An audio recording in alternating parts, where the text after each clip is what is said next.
পার্লামেন্টের ভেতরও এবার তীব্র প্রতিবাদের ঝড়। কালো পোশাক পরে সরকার বিরোধী স্লোগানে মুখর হলেন বিরোধী এমপিরা। প্রশ্ন উঠছে, কি এমন ঘটেছে যে সংসদেও বাড়ছে রাজনৈতিক উত্তাপ?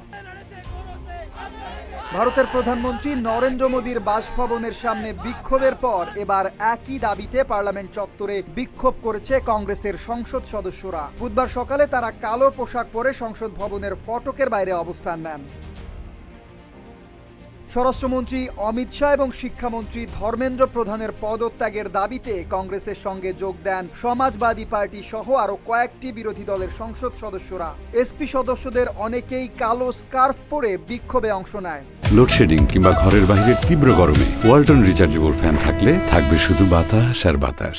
এদিকে বিরোধীদের অভিযোগ, নিট প্রশ্ন ফাঁসের ঘটনা এবং শিক্ষার্থীদের বিক্ষোভে পুলিশের লাঠিচার্জ নিয়ে সংসদে আলোচনা হওয়া জরুরি। তবে তাদের অবস্থান স্পষ্ট, শিক্ষামন্ত্রীর পদত্যাগের পরই কেবল আলোচনা হতে পারে। কংগ্রেস নেতা পবন খেরা বলেন, শিক্ষার্থীদের ওপর লাঠিচার্জের পর আলোচনার আগে ধর্মেন্দ্র প্রধানকে পদত্যাগ করতেই হবে। বিরোধীদের দাবির পর সরকার সংসদের দুই কক্ষেই আলোচনা করতে নীতিগত সম্মতি দিয়েছে।